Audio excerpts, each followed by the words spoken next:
Everyone, Shri Nandishwar विद्यालय द्वारा संचालित ऑनलाइन शिक्षण में आपका स्वागत है। अपन देख रहे थे अपना 13वां अध्याय जो कि था फाइनेंशियल मैनेजमेंट यानी कि वित्तीय प्रबंध, जिसके बारे में अपन ने जाना था कि किसी भी संस्था के अंतर्गत जो वित्त होता है वो मेन एलिमेंट माना जाता है। इसीलिए वित्त का जो उपयोग है अर्थात उसका नियोजन और नियंत्रण सही प्रकार से करना ही वित्तीय प्रबंध कहलाता है। अब अपन ने इसमें पूंजी संरचना के बारे में भी जान लिया था और पूंजी संरचना को प्रभावित करने वाले कौन कौन से तत्व होते हैं अर्थात अपन ने आंतरिक तत्व के बारे में लास्ट वीडियो में जाना था। आज अपन जानते हैं कि बाह्य तत्व कौन कौन से होते हैं जो पूंजी संरचना को प्रभावित करते हैं। तो सबसे पहला होता है विनियोजकों की प्रकृति। इसका मतलब ये होता है कि किसी भी व्यवसाय के अंतर्गत जो विनियोजक होते हैं यानी कि इन्वेस्टर जो कि व्यवसाय में क्या करते हैं, पैसा लगाते हैं, तो अब उनकी प्रकृति भी पूंजी संरचना को प्रभावित करती है। अब जैसे कि हमें पूंजी जुटानी है और जो विनियोजक हैं वो साहसी हैं, तो हम समता अंशों के द्वारा पूंजी जुटा सकते हैं, और जो विनियोजक हैं जो साहसी नहीं हैं उनमें हम ऋण पत्रों के द्वारा पूंजी जुटा सकते हैं।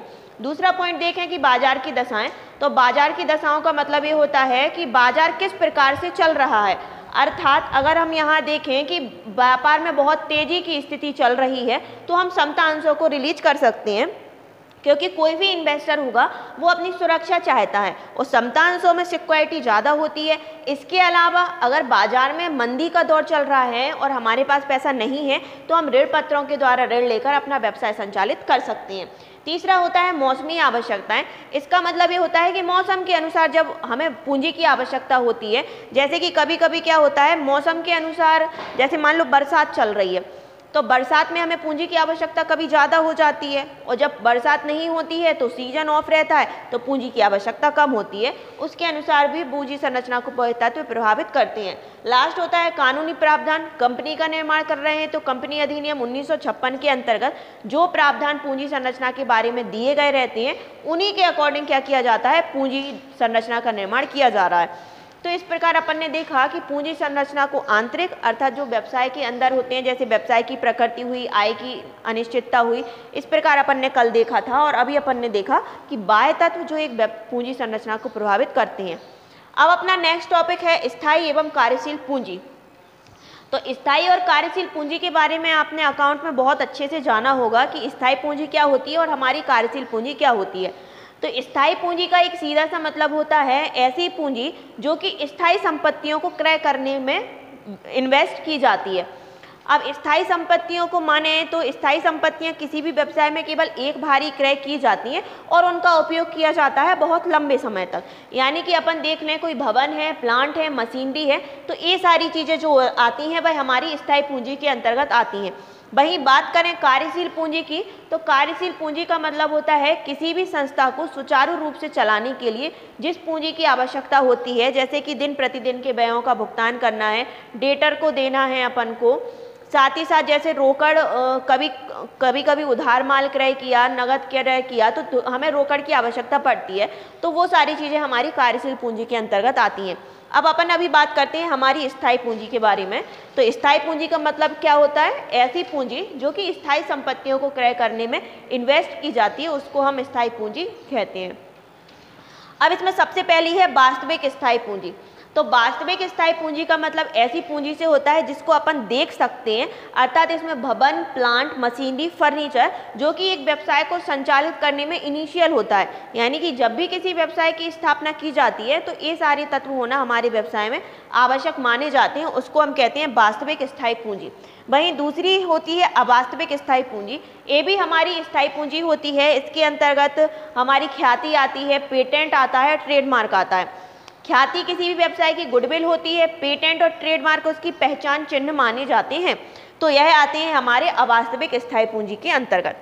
अब अपन देखते हैं कि स्थायी पूंजी की मात्रा के निर्धारण करने वाले तत्व कौन कौन से होते हैं, यानी कि ऐसे तत्व जो एक व्यवसाय में स्थायी पूंजी की मात्रा को निर्धारित करते हैं। तो सबसे पहला होता है व्यवसाय की प्रकृति।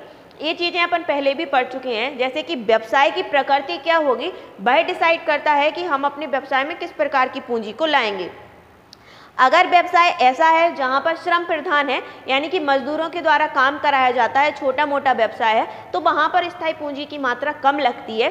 इसके बजाय ऐसा व्यवसाय जो मशीनों के द्वारा चलाया जाता है, वहां पर हमें स्थायी पूंजी की मात्रा ज़्यादा लगेगी, क्योंकि मशीनरी जो होती है वह बहुत ज़्यादा मात्रा में पैसा अपने में इन्वेस्ट कराती हैं, इसीलिए वहाँ स्थायी पूंजी ज़्यादा लगती है। दूसरा होता है व्यवसाय का आकार। सीधी सी बात है, व्यवसाय का आकार जितना बड़ा होगा, स्थायी पूंजी की मात्रा भी हमें उतनी ही ज़्यादा लगेगी। इसके बजाय व्यवसाय का आकार जितना छोटा होगा तो स्थायी पूंजी की मात्रा भी उतनी ही कम लगेगी। तीसरा होता है तकनीक का विकल्प। अब तकनीक क्या होती है, बार बार चेंज होती जाती है, या फिर अपन कहें कि ऐसा व्यवसाय जहां मशीनरी के द्वारा काम हो रहा है, स्थायी पूंजी वहां ज़्यादा लगेगी, और ऐसा व्यवसाय जहां पर व्यक्ति श्रम प्रधान है या फिर छोटे छोटे उद्योग हैं जहां हाथ से काम किया जाता है, वहां पर स्थायी पूंजी की मात्रा हमें कम लगती है। लास्ट होता है तकनीकी नवीनता। अब बहुत से व्यवसाय ऐसे होते हैं जहाँ पर मशीनरी में बार बार चेंज होते रहते हैं, यानी कि आज हमने जो मशीन ली है 1 महीने बाद हमें वहाँ फिर चेंज करना पड़ेगा, तो वहाँ पर स्थायी पूंजी ज़्यादा लगेगी, क्योंकि एक मशीनरी को खरीदने में लाखों रुपए खर्च होते हैं। तो अगर टेक्निक बार बार चेंज होती जा रही है तो हमें स्थायी पूंजी वहाँ पर ज़्यादा लगेगी भी। इसके अलावा ऐसे व्यवसाय जहाँ पर टेक्निक चेंज नहीं होती है, एक मशीनरी के द्वारा अपन बहुत लंबे समय तक कार्य कर सकते हैं, वहाँ पर हमें स्थायी पूंजी की मात्रा कम लगेगी। तो इस प्रकार अपन ने देखा पूंजी संरचना को प्रभावित करने वाले बाह्य तत्व और स्थायी पूंजी के बारे में जाना। अब अपन जानते हैं कि व्यवसाय के अंतर्गत कार्यशील पूंजी क्या होती है और वह व्यवसाय में निर्धारक तत्व उसके कौन कौन से होते हैं। अब अपन देखते हैं कि अपनी जो कार्यशील पूंजी होती है वो क्या होती है। अभी अपन ने देखा था स्थायी पूंजी के बारे में, अब जानते हैं कार्यशील पूंजी। तो कार्यशील पूंजी का मतलब होता है किसी भी व्यवसाय को अगर अपन को सुचारू रूप से चलाना है तो जिस पूंजी की आवश्यकता होती है उस पूंजी को हम कहते हैं कि वो कार्यशील पूंजी है। अब क्या होता है, स्थायी पूंजी तो एक व्यवसाय में एक बार लग जाती है, उसको अपन बार बार चेंज नहीं कर सकते हैं। जैसे भवन हुआ, मशीनरी हुई, प्लांट हुआ, तो अपन ने एक बार व्यवसाय में लगा दिए, अब बार बार ना अपन उसको बेच सकते हैं ना बार बार खरीद सकते हैं। जबकि एक हमारी जो कार्यशील पूंजी होती है वह व्यवसाय में दिन प्रतिदिन के जो व्यय होते हैं, कच्चा माल खरीदना है या उधार माल विक्रय करना है, तो जिस पूंजी की आवश्यकता होती है वो होती है हमारी कार्यशील पूंजी। या शॉर्ट में कहें तो आपने पढ़ा होगा कार्यशील पूंजी का मतलब होता है चालू संपत्ति माइनस चालू दायित्व, जिसके बारे में आपने अकाउंट में बहुत अच्छे से पढ़ रखा है। तो अभी अगर अपन इतना जाने कि किसी भी व्यवसाय का सुचारू रूप से संचालन करना है तो जिस पूंजी की आवश्यकता होती है वो हमारी होती है कार्यशील पूंजी। अब यहाँ पर देखते हैं कि कार्यशील जो पूंजी होती है वह 2 प्रकार की होती है। एक तो होती है हमारी नियमित कार्यशील पूंजी और दूसरी होती है हमारी मौसमी कार्यशील पूंजी। अब यहाँ पर नियमित कार्यशील पूंजी का मतलब उस पूंजी से होता है जो हमारे व्यवसाय में निरंतर बनी रहती है। इसमें अपन देखें कि हमारी जो रोकड़ होती है या फिर हमारा जो स्टॉक होता है वो एक व्यवसाय में निरंतर बने रहना चाहिए, क्योंकि अगर व्यवसाय में रोकड़ नहीं हुआ, स्टॉक नहीं हुआ तो हम क्या माल बेचेंगे। तो नियमित कार्यशील पूंजी से आशय उस पूंजी से होता है जिसकी आवश्यकता व्यवसाय में निरंतर बनी रहती है। वहीं देखें मौसमी कार्यशील पूंजी, तो मौसमी कार्यशील पूंजी से आशय उस पूंजी से होता है जो कि एक व्यवसाय में मौसम के अनुसार हमें आवश्यकता पड़ती है। जैसे कि कोई मौसम को देखें तो ठंड का मौसम अपन देख लें तो ठंड के अंतर्गत अपन क्या करते हैं, वूलन पहनते हैं, यानी कि ऊनी कपड़े पहनते हैं। तो उस समय हमें आवश्यकता पड़ेगी कार्यशील पूंजी की, क्योंकि हमें क्या खरीदना है, वूलन खरीदना है। ऐसी बरसात आती है तो छाते की जरूरत होती है, यानी कि इस ऐसी कार्यशील पूंजी जिसकी आवश्यकता व्यवसाय में मौसम के अनुसार होती है उसको हम कहते हैं कि वो क्या है, मौसमी कार्यशील पूंजी है। अब अपन देखते हैं कि कार्यशील पूंजी की मात्रा को प्रभावित करने वाले कौन कौन से तत्व हैं। तो सबसे पहला होता है व्यवसाय की प्रकृति। अब व्यवसाय की प्रकृति के अंतर्गत अपन जाने तो मतलब कि ऐसे व्यवसाय जिसके अंतर्गत रोकड़ का प्रवाह है, यानी कि रोकड़ निरंतर बनी रहती है, वहां पर हमें कार्यशील पूंजी की मात्रा कम रहती है। लेकिन ऐसा व्यवसाय जहां पर रोकड़ नहीं आ रहा है हमारे पास, तो हमें कार्यशील पूंजी की मात्रा ज़्यादा रहेगी। अर्थात व्यवसाय की प्रकृति क्या है, ये डिपेंड करता है कि कार्यशील पूंजी की मात्रा हमें व्यवसाय में कितनी लगेगी। दूसरी चीज़ देखें व्यवसाय का आकार, तो ये अपन अभी सारे चैप्टर्स में अच्छे मतलब टॉपिक में देख चुके हैं कि व्यवसाय का आकार जितना बड़ा होगा हमें कार्यशील पूंजी की मात्रा उतनी ही अधिक लगेगी। अगर देखें कि व्यवसाय का आकार बहुत छोटा है, छोटे रूप में संचालित किया जा रहा है, भवन बहुत कम है, सब चीज़ें बहुत कम मात्रा में है, तो वहाँ पर कार्यशील पूंजी भी कम लगेगी। तीसरा देखें उत्पादन में लगने वाला समय, जब भी किसी वस्तु का प्रोडक्शन किया जाता है तो हाल ही में प्रोडक्शन नहीं हो जाता है, उस प्रोडक्शन को करने में बहुत टाइम लगता है। तो अगर रॉ मटेरियल से फिनिश गुड्स में चेंज करने में बहुत ज़्यादा समय लग रहा है तो कार्यशील पूंजी की मात्रा व्यवसाय में ज़्यादा बनी रहती है। और अगर अपन देखें कि उत्पादन 1-2 दिन में ही हो जाता है तो हमें कार्यशील पूंजी रखने की आवश्यकता व्यवसाय में नहीं रहती है, क्योंकि जब अपने पास स्टॉक पहले से अवेलेबल है, दूसरा स्टॉक आने में बहुत टाइम लगने वाला है, तो यानी कि कार्यशील पूंजी वहाँ पर हमारी ज़्यादा इन्वेस्ट रहती है।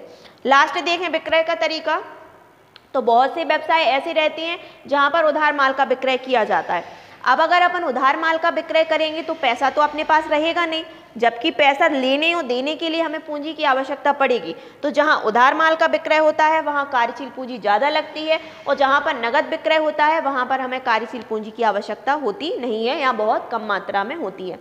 तो इस चैप्टर में अपन ने जाना वित्तीय प्रबंध के बारे में, यानी कि किसी भी व्यवसाय के अंतर्गत वित्त का जो मैनेजमेंट है वो हमें किस प्रकार करना चाहिए, नियोजन हमें व्यवसाय में कैसे करना चाहिए, क्योंकि वित्त का जो एक नियोजन है वह किसी भी व्यवसाय में उसको श्रेष्ठ ला सकता है या उस व्यवसाय को विस्तृत कर सकता है, उसकी ख्याति को बढ़ा सकता है। फिर अपन ने देखा पूंजी की संरचना, यानी कि हमें व्यवसाय के अंतर्गत किन किन स्रोतों से पूंजी जुटानी चाहिए, अर्थात इक्विटी शेयर से, प्रेफरेंस शेयर से, डिवेंचर से या लोन लेकर। फिर उसके बाद अपन ने जाना था हमारी जो स्थायी और कार्यशील पूंजी होती है उनको कौन कौन से तत्व प्रभावित करते हैं, वह क्या होती हैं, इसके बारे में जाना। ओवरऑल अपन ने फाइनेंशियल मैनेजमेंट के बारे में जाना। आई होप आपको समझ में आया होगा। आप इस पर को घर पर रीड करिए, इसमें से भी इम्पोर्टेंट क्वेश्चन बहुत बनते हैं आपके एग्जाम के लिए। अब नेक्स्ट वीडियो में मिलते हैं अपन नेक्स्ट चैप्टर के साथ।